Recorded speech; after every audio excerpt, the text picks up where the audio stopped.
अस्सलाम वालेकुम, मेरा नाम डॉक्टर मारिया अनवर है। मैं कंसल्टेंट गायनाकोलॉजिस्ट और फर्टिलिटी एडवाइज़र हूँ। आज 8 मई को थैलेसीमिया डे पूरी दुनिया में बनाया जा रहा है, तो मैंने सोचा कि क्यों ना अपने पेशेंट्स, खास तौर पे अपनी पब्लिक को थैलेसीमिया के बारे में अवेयरनेस दी जाए। थैलेसीमिया एक ऐसी बीमारी है जिसमें पेशेंट का जो ब्लड है वो प्रॉपर्ली प्रोड्यूस नहीं होता, जैसे कि नॉर्मल ब्लड होता है, जिसकी वजह से वो जो उसके रेड ब्लड सेल्स होते हैं उनकी ब्रेक डाउन स्टार्ट हो जाती है और जो पेशेंट है उसमें शदीद खून की कमी वाक़ई हो जाती है।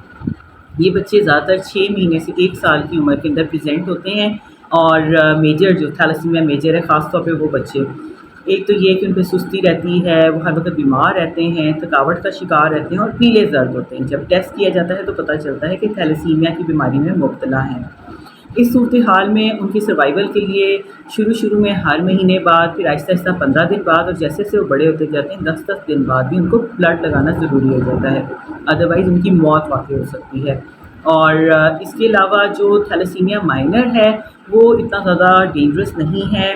वो जो है उसमें बच्चे जो हैं वो इतने ज़्यादा एग्रेसिवली और इतने ज़्यादा सीवियरली बीमार होकर प्रेजेंट नहीं होते, लेकिन ये है कि वो बाकी बच्चों से पीछे रह जाते हैं। और इस सूरत हाल में जो थैलेसीमिया के सफ़रर्स हैं वो नॉर्मली स्कूलिंग कर सकते हैं, बाकी बच्चों के साथ पढ़ सकते हैं, लेकिन उनको खुसूसी तवज्जो देनी चाहिए। एक ऐसी बीमारी है जिसमें सिर्फ मरीज़ नहीं बल्कि पूरी फैमिली सफ़र करती है।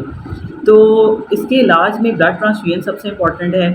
उसके अलावा जो है बोन मैरो थेरेपी वो भी है और स्टेम सेल थेरेपी भी इसमें एक नई एडवांसमेंट है। ये दोनों जो हैं ये बहुत एक्सपेंसिव हैं, लेकिन पाकिस्तान में ये अवेलेबल हैं। लेकिन सबसे इम्पॉर्टेंट चीज़ ये है कि इस बीमारी को फैलने से रोका जाए। तो उस सारी सूरत हाल में वो फैमिली जिनके अंदर थैलेसीमिया कॉमन है उनको चाहिए कि शादी से पहले दोनों पार्टनर्स का टेस्ट कराया जाए, ये पता कराया जाए कि आया कि दोनों कैरियर तो नहीं है।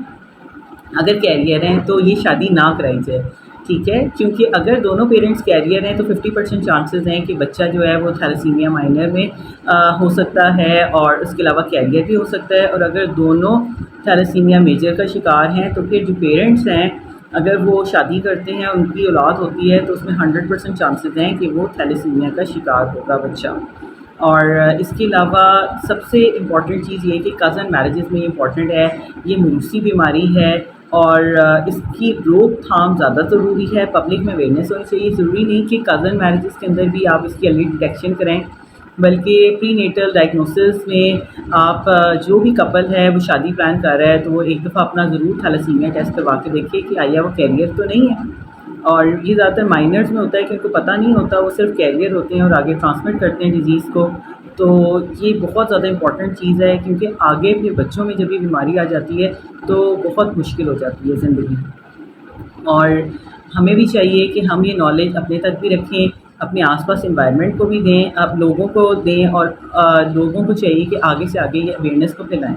अगर एक बच्चा ऑलरेडी थैलेसीमिया का शिकार है और पेशेंट ने कंसीव कर लिया है तो प्री जो है नेटल डायग्नोसिस उसमें आप सीवीएस के थ्रू भी देख सकते हैं कि जो बच्चा अब माँ की कोख में पल रहा है उसको ये बीमारी तो नहीं। अगर ये बीमारी है तो फिर ये प्रेगनेंसी आगे कंटिन्यू करना चाहिए या नहीं, ये फिर आगे फ़ैसला डॉक्टर्स की टीम कर सकती है। और आप सबको मैं इसमें यही कहूँगी कि अल्लाह ताला हमें इस बीमारी से महफूज रखे, हमें, हमारे मुआशरे को। और इस बीमारी की रोकथाम ज़्यादा इम्पॉर्टेंट है ट्रीटमेंट से। Thank you very much.